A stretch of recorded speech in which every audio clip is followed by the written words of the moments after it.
Hey, what is up guys? Welcome back to another video. My name is Smurfy, and if you've not seen one of these videos before, we're going to be doing a tier list video. So what we're going to do is we're going to go through, in this case, all of the most played 1-drops in the format, in Modern, and we're going to assess how good they are and put them into a tier list. So S being really good, the best of the best, D being just not very good at all. So I think it's fairly straightforward, so let's just straight away start. I wanted to start off first of all with the mana dorks, just because of Modern has such a huge amount of mana dorks. They do various different things, you've got so much utility on them. And I think we should probably start off with, I guess, Birds of Paradise, the first ever mana dork. Birds of Paradise has been around for absolutely ages, but it has slowly seen other more powerful mana dorks come into the formats. You've got things like Exalted on your creatures now, or just anything like that really. It does tap for any colour, but unfortunately I don't think that's enough anymore. I think you need some sort of additional utility. The next one we're going to look at is Arbor Elf. So Arbor Elf allows you to untap a forest. This combos really well with Utopia Sprawl and things like that. So it has a lot more explosive potential, and for that reason I do think it is better than Birds of Paradise. Obviously Birds of Paradise does fix your mana, but in Modern that's not really a problem these days. Everyone's playing 5 colours, so I do actually think that Arbor Elf is better than Birds of Paradise, solely for the reason because it can untap lands with Utopia Sprawl, Wild Growth, all that kind of stuff. But I don't think there's a huge difference in it, but I do think Arbor Elf is slightly better. Then we're going to go with the Hierarchs. So both of them, one's Jund, one's Bant, but they both just give Exalted, so I think for that reason they are better than the Arbor Elf. They go into like infect decks, they go into beatdown decks, they go into pretty much anything where you want to accelerate. I think Noble Hierarch is better than the Jund one, the Ignoble Hierarch, just because Bant is better than Jund for what you're wanting to do. Infect plays Noble Hierarch, probably doesn't play Ignoble Hierarch. Maybe it does, but I feel like your first option would always be the Bant version for obvious reasons. So yeah, we're going to go with A and B. I do think that Hierarch is slightly better. Ignoble Hierarch is a goblin, and Hierarch is a human, so they do have very good creature types, but I think Hierarch just takes it over the Ignoble Hierarch. Next up is Heritage Druid. Heritage Druid allows you to tap 3 elves to make 3 mana, so it's kind of like a mana dork. Unfortunately, Furies are everywhere at the moment. You've got Fury and you've got Ren and 6s, so I don't really want to be playing an Elves deck, and it looks like no one else really does either. I think the card is incredibly powerful, but we are looking at Modern, so I think that we have to take into consideration the format, and I think because of Fury, Heritage Druid just isn't good enough. I think it could be a C or a D, but we're going to go with C. We'll be reasonable. Up next is Arboreal Grazer. 1 mana, put a land into play. It's not a mana dork, but similar lines. This card is obviously incredibly good in the Amulet deck, allowing you to get more lands into play, especially when they're bounce lands and all that nonsense. I don't think this card is the reason the deck is good. I think that's pretty clear that it's not, but it is the best 1 mana option. There is things like there's a 1 mana tap creature which has a tap ability to do this, but this is pretty much the best option available. I don't actually think it's very good. I think it happens to go in one of the best decks in Modern. So again, it's just a niche card. I'm going to put it into C just because it sees play in Titan, but I don't actually think it's a very good card. It doesn't produce any mana. It just allows you to get ahead, which is obviously very powerful in Amulet. So we'll give it a C, but the card itself isn't great. It just happens to fit in a very good deck. Next up is Champion of the Parish. Champion of the Parish is amazing in humans if you can get it down on turn 1. It becomes absolutely huge really quickly. Unfortunately, as the same with Heritage Druid, there is just Furies everywhere. You've got Fury in Scam, you've got it in like 4-color mid-range decks. Fury just seems to be absolutely everywhere, which kind of makes the go-wide human lists not great. So again, we'll put it in C. It's obviously a pillar of the format, or at least it used to be in humans, but Modern Horizons 2 kind of put a stop to all of these tribal decks, unfortunately. It is what it is, so we're going to put it in C. Next up is Death Shadow, a card very close to my heart. Absolutely love this card. But there is one very, very relevant card that this lines up very poorly against, and that is Solitude. If you're not aware of the interaction, when you you play a Solitude, you exile someone's Death Shadow, they gain life, and however much power that Death Shadow has will always put your opponent back up to enough life where all the rest of their Death Shadows die. Because if it's a, I don't know, if it's a, the XX is a 4/4 and then you Solitude it, they gain 4 and then all of the rest of their Death Shadows then become 0/0s and die. So it's kind of, it just kills all of them with one Solitude, and then they have to get back down below 13 life again to be able to even play them. And I think that is one of the reasons why you just don't see Death Shadow anymore. It is just unplayable against Solitude. It's a really, really sweet card, but again, Solitude has just, all the pitch elementals are just pushing out cards in the format. So we're going to stick Death Shadow in C tier. It is a playable card, but if you play against Solitude, you're going to have a bad time. Next up, let's go with the tutor targets. So first of all, we've got Haywire Might. Haywire Might is generally a one-of in a lot of decks, just because you can tutor for it with Urza's Saga. The card itself, not great, but the fact that you can tutor for it means it's a lot more reasonable. It's not the kind of card that you want to top deck in your opening hand, but it is a card that you want to have in your 60 or your 75, just so when you need it, it's available to tutor for. I think for the reason that Urza's Saga is so powerful, we're going to give this a B tier, but honestly, you never ever want to draw it. You know what, actually no, on second thought, you don't ever want to draw it, you just want to tutor for it. It can't be that great, so we'll give it a C, because it does see loads of play, but it's not a great card. And then it's close friend, Ginger Brute. So Ginger Brute is just another version of that, but just the complete opposite. It's not going for utility and blowing stuff up, it's just going to kill your opponent with a hammer as easily as possible. It just has like a really weird version of evasion, and that's the reason why you see it as like a one-of in Hammer Time. Again, you don't ever want to draw it. It's probably better to draw than the Haywire Might, but again, you don't really want to be drawing it, so we're going to stick it in the C tier. There's going to be a lot of cards in the C tier because I want to cover as many commonly played one-drops as possible. Okay, so let's move over to a more powerful card then, with Dragon's Rage Channeler. So, as you are all aware, if you play Modern, Dragon's Rage Channeler is just wreaking havoc everywhere it goes. So you could play it in red prowess, you play it in blue-red decks, you play it in Underworld Breach decks. It's essentially one of the best cards in Modern. It makes Underworld Breach just become even more broken than it already is. I think it's... oh, let's scroll down a bit.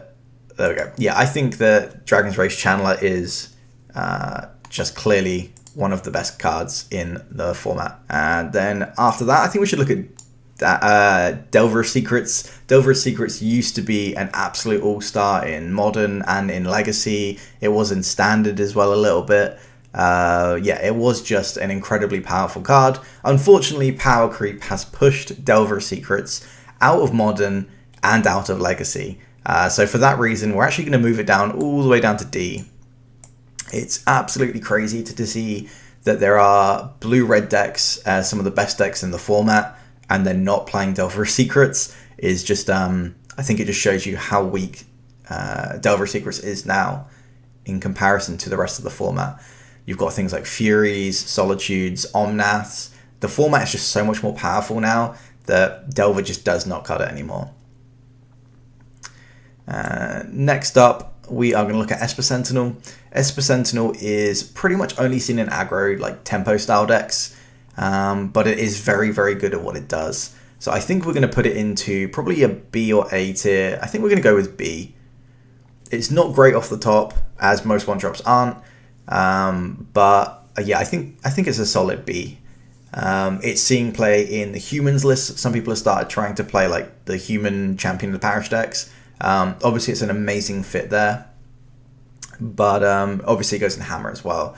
But it's never like the best card in the deck, and it's not even close really. It's like maybe like 6th or 7th best in each deck. So yeah, we're just gonna stick it in B tier. Great card if you can play it, but you don't go out of your way to play it. At least I wouldn't. Next up is Curdape. Curdape is one of my favorite cards in all of Modern. Really, really sweet card. 1 mana for a 2/3. Absolutely crazy power, right? Unfortunately not. Absolutely love card 8, but it's clear it is clearly not a modern playable card anymore. I don't know what would have to happen for this to become modern playable. Maybe Ape Tribal or something, but no, it doesn't cut it anymore. Glistener Elf. So Glistener Elf has disappeared off the face of the earth. In fact, kind of just disappeared. But then there was a new printing of Rot Priest, and Rot Priest has kind of brought Infect back. At least people are trying to. In the Infect deck, obviously Glistener Elf is just one of the best cards. It's pretty much arguably the best Infect creature there is. So I think we're going to go put that into A tier. The actual elf itself is incredibly powerful. That's not the reason that the deck doesn't do particularly well. It's, I think, a lot of the other cards aren't so great. So we're going to go with Glistener Elf in the A tier. It's very, very good at what it does. And you can get turn 2 kills. It's not very common, but that's pretty cool. So yeah, we're going to stick that in the A tier. It doesn't win games on its own. It does obviously need support. You're not killing anyone with 10 attacks from a Glistener Elf. Up next, what should we go for? Well, let's go with Swiftspear. So Swiftspear is also seeing lots of play at the moment in the prowess decks, mono red and blue red, and it is just one of the best aggressive creatures in the format. It gets absolutely huge if you play things like Manamorphose, Mishra's Baubles, Mutagenic Growths, Gut Shots, all that kind of stuff. And I think that it is one of the reasons why the format even exists. Sorry, not the format, the deck choice even exists. So we're going to go ahead and put that into A tier. Obviously, it gets played in Burn, and it also sees play in Prowess. So yeah, really powerful card. We're going to stick that in A tier.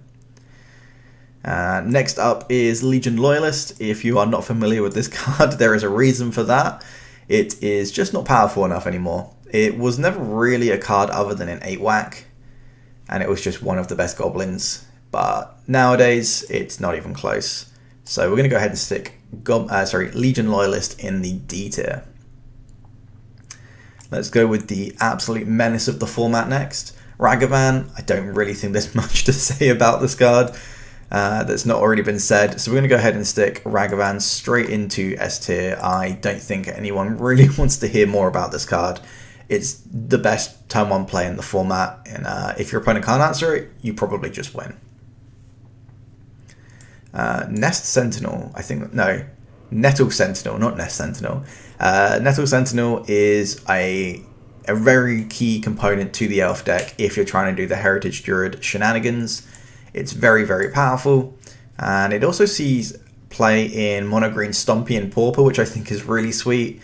But yeah, it's just, if you're going to play elves, you probably play it, but other than that, it doesn't go in anything else in Modern. I'm going to move it over to the D tier. You know what? No, we'll put it with the Heritage Druid. I think they work very, very well together, so we'll stick them both together. Next, if I can try and talk. Next up is Gladecover Scout. Gladecover Scout is just the go-to 1-drop for Hexproof, along with, wherever it is, the Boggle. So I think both of these are really, really powerful creatures, obviously, but the format doesn't really have a place for them at the moment. If you want to play Boggles, you can play Boggles. I mean, I say play Boggles, you can sit there and play out the deck that doesn't really have any game decisions to make, but you can play it if you want. It's basically, once you've resolved your mulligan, you're in autopilot, which is an interesting option for a deck to be, but it is what it is. I don't think Boggles is actually a deck anymore, really. I've not seen it put up any good result, so we're just going to stick it in D tier. They're obviously the best 1-drops for that deck, but they are just not good enough, or the enchantments aren't good enough. I don't know. Whatever it is, they're not doing anything on their own. They need several pieces of auras and things like that to go on them to make them relevant. So we're going to stick them in the D tier. Maybe in the next Modern Horizons or whatever the new set will be, there'll be some like broken enchantment. But for now, it just doesn't see play. Let's go with the Crabs next. So Mill is a deck. It's not a great deck, but it is playable. People often compare it to Burn, which I think is pretty funny. The reason that I think Murktide is such a good matchup in this matchup is because Murktides can literally just cast Murktides as quickly as they want. which is really, really bad because it gives your opponent a very quick clock. So the crabs just enable Murktide way too quickly, and it also enables Underworld Breach too quickly. So if you play against any decks that plays Underworld Breach or Murktide, these cards are absolutely horrendous, but you've got to play it in mill because they just get you so much value. There is one slight difference with them. One is an X2, one is an X3, so one can block Ragavans and one cannot. So for that reason, I think the new one is the weaker one. I think. So yeah, we're going to go with... I apologize, I can't see the power and toughness on these. I can just see the artwork. So we're going to go with... I assume this one is the X3. If not, then these two should be the other way around. But yeah, if you're playing a mill deck, the crab is actually a really, really powerful card. Draw a couple of fetches, and you can kill your opponent really quickly. Is it a B tier, though? You know, actually, I'm going to revise that. We're going to go like that. Yeah. Yeah, the X3 crab is significantly better than the X2. It blocks Goblin Guides, it blocks Ragavans. So, yeah, we're going to go with that. Up next is Soulscar Mage. Soulscar Mage is absolutely incredible at the moment.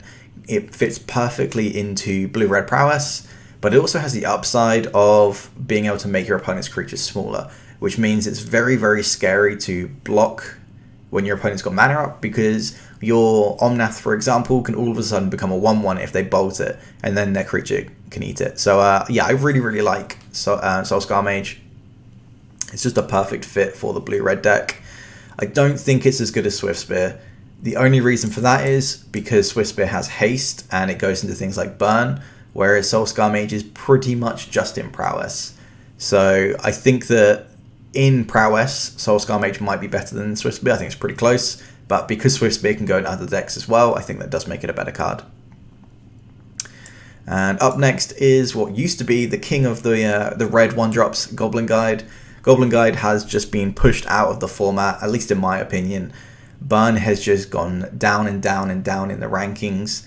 So unfortunately, I can't say that Goblin Guide is one of the best cards in Modern, despite it being one of my most played cards ever. In fact, it might be my most played card other than Lightning Bolt. So I think because of Burn is in such a poor state, there's Omnaths and there's just lots of free removal. If you play Burn and you play an Eidolon, then it can get Leyline Binding or Pitch Elemental, and you just kind of like lose out on so much damage. And I just don't think Goblin Guide is good enough. You've also got Amulet Titan going around where they have X3 blockers and they can combo off and kill you too quickly. Goblin Guide is still the best 1-drop in Burn, at least most of the time, so we're going to keep it in the B tier. But I think that's just because I'm biased. I think anyone else would probably rate this a lot lower, but Goblin Guide has a special place in my heart, so we're going to go with B. I think it would be a disgrace to the channel if we put Goblin Guide any lower than a B tier based off how many times it's been featured in almost, I would say over half of the videos probably have a Goblin Guide in on this channel. A lot of my older content was just Burn and Zoo, and and they just all had Goblin Guide in. So yeah, we ain't going anywhere lower than a B with Goblin Guide. Giver of Runes. You can also put the new Phyrexian card in with this one as well. I can't remember the name of it. I don't think it's as powerful as Giver of Runes, but I think it's around about the same kind of thing.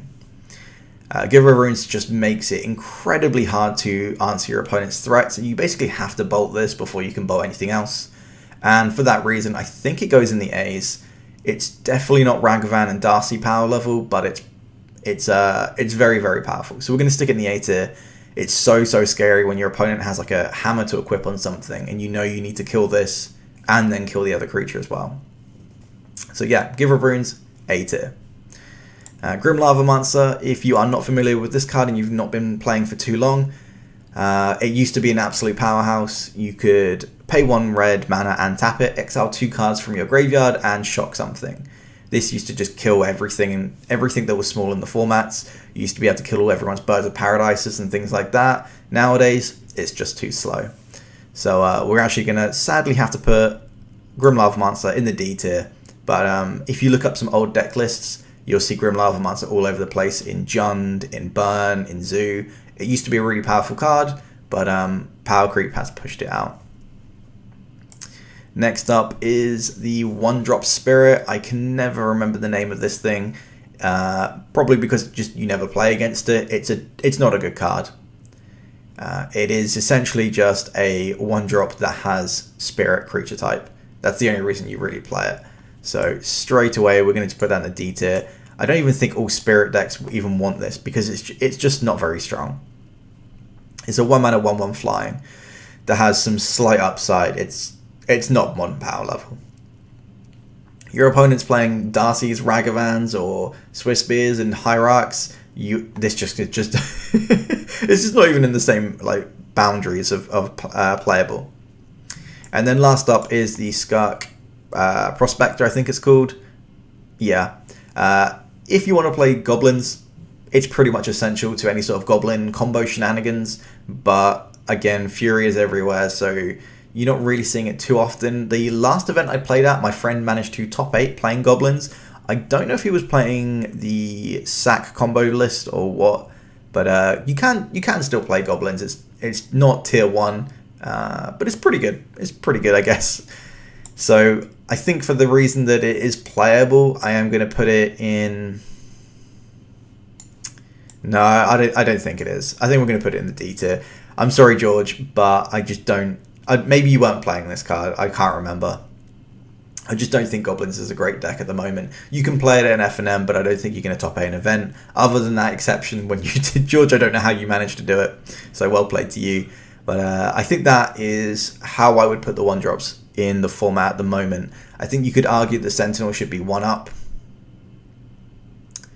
But I think that is about right.